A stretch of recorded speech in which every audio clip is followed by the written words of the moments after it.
How to maintain your true peace in your daily life? Well, you cannot maintain the true peace doesn't need any maintenance.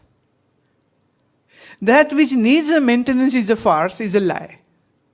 That which is true doesn't need any maintenance. Like your body is a body of a woman. So what do you have to do to maintain this womanhood? Huh?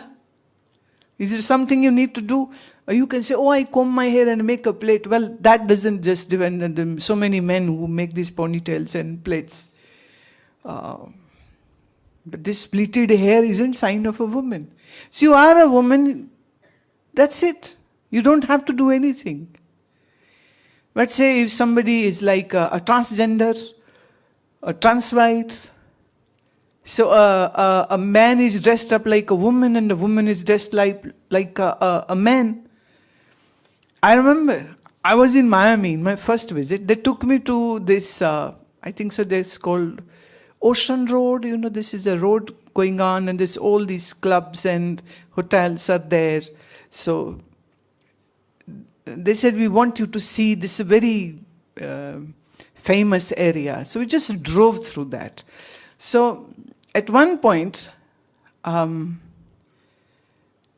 they said, can we get down? And, you know, it was very hot. Miami is always hot. So can we drink something? So we ordered lemonades. And we were sitting by the ocean on the chair tables and everything. And then the group of people came in. So it was a little odd. So we needed one more chair.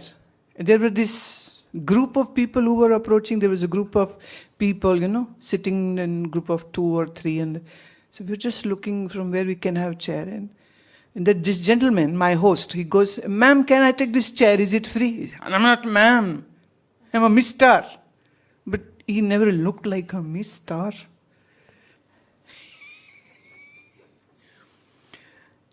And then there was another person, he says, thank you, madam. He said, I'm not a madam, I'm a mister. So they were all dressed opposites. And you know, with this artificial hairs and artificial lashes and full-on makeup and the dress. So I said, now, I don't know how to address. Is a mister or a miss? We don't know. It's a male or female? We don't know. So go gender safe. Don't use Mr. or Miss or Mrs. or anything. So just ask, can I have a chair? This should be enough. Don't use madam or sir. You don't know because sir is a madam and a madam is a sir. What to do? Huh? So that peace which needs some kind of maintenance is not a real peace. The real peace doesn't come from the mind. It comes from your own true self. And mind can go into zone of thinking and no thinking and anger and sadness and quiet, or all different colors of emotions will come and go in the mind. Mind is just like an ocean. Someday calm, someday very, very turbulent. Someday very peaceful, someday very agitated. So the mind is my tool. And I am not the mind. So I am, in my reality, my true self is neither body nor mind nor the intellect.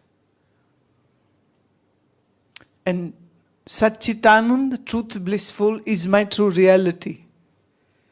So I am truth, so I don't have to do anything to make myself truthful. I am ever conscious being. I don't have to do anything to make it like that. So what is mind and what is its functionings, if that is understood? And then who is the one who is using this mind is different from the mind. So I am using this mind. So I need to understand who I am first. and what is the mind, and what is the relationship, and how what goes on in the mind doesn't impact onto my real self.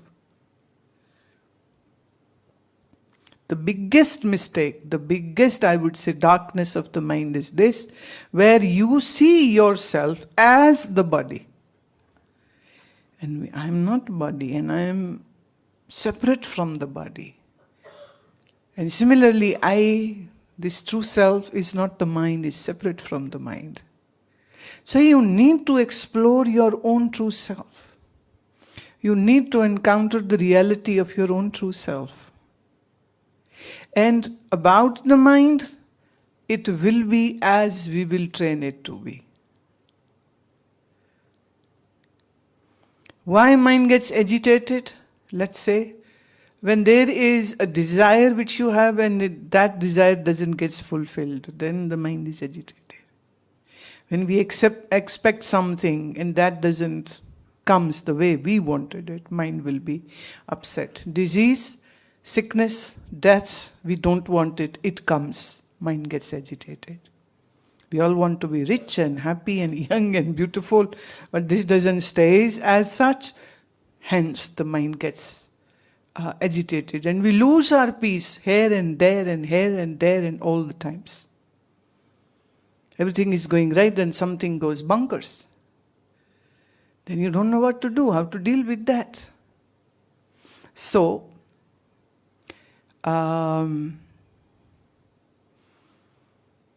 two things have to be explored, Artha. One is, what is mind, how it functions. Two, who I am and what is my real form. So forget about God for some time. Just focus on this. What is my reality? The one who is asking this question about peace, about God, about the Supreme Being and whatnot. Who is this questioner? Who is this person who is asking this question? What is this sense of I which we have? Where does it goes away when the deep sleep is happening? In deep sleep, you don't have the even an iota of this, that where I am, or what bed, what room, which city, which country am I. In deep sleep, everything goes into that dark zone, right?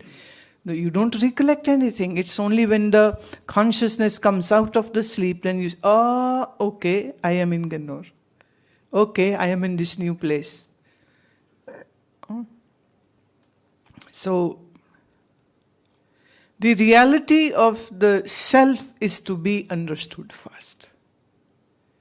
That is your, I would say, the primary objective. It should be your primary objective. But in the meantime, as I had already suggested upon your request, somebody will guide you in asanas. Somebody did that, right? Yeah. So, somebody will now guide you into pranayama, right? Although very loosely, sometimes it is said breathing techniques, but it's not just breathing techniques, it's much more than that. And these are the preparatory modules which will bring you very firmly onto the path. This is what you do constructively and creatively to experience firsthand the real peace. Peace, not just a slogan. There were a group of people. One time I was in Spain. There were this group of people who were fighting, who had placards. They were sloganeering and fighting, and I don't know what happened. They started, just punching one another, and the police had to come in. And they were all fighting for peace. Because their posters were, "Let there be peace on the world." So, but it ended up with everybody getting bruised black and blue. So that should not be done. So peace is not something for which you need to demonstrate or find somewhere outside. It's not there. Wherever you are, whether in Miami or Rishikesh or Varanasi or Gannor, it is not the place which will give you the peace. It is the deeper understanding which will bring you there. And my job is to provide you that in a very conducive environment where you learn and you practice and you ask the question which are bothering you. So it's not that hundreds and thousands people sit together and nobody knows what's going to happen, and somebody comes on the stage and in one shoe fits all. Well, that's not how the things work. Every individual is different. So just one technique won't fit everybody. So we need to understand and deal with person to person. And hence, I take these questions. What's bothering your mind? Right, Martha?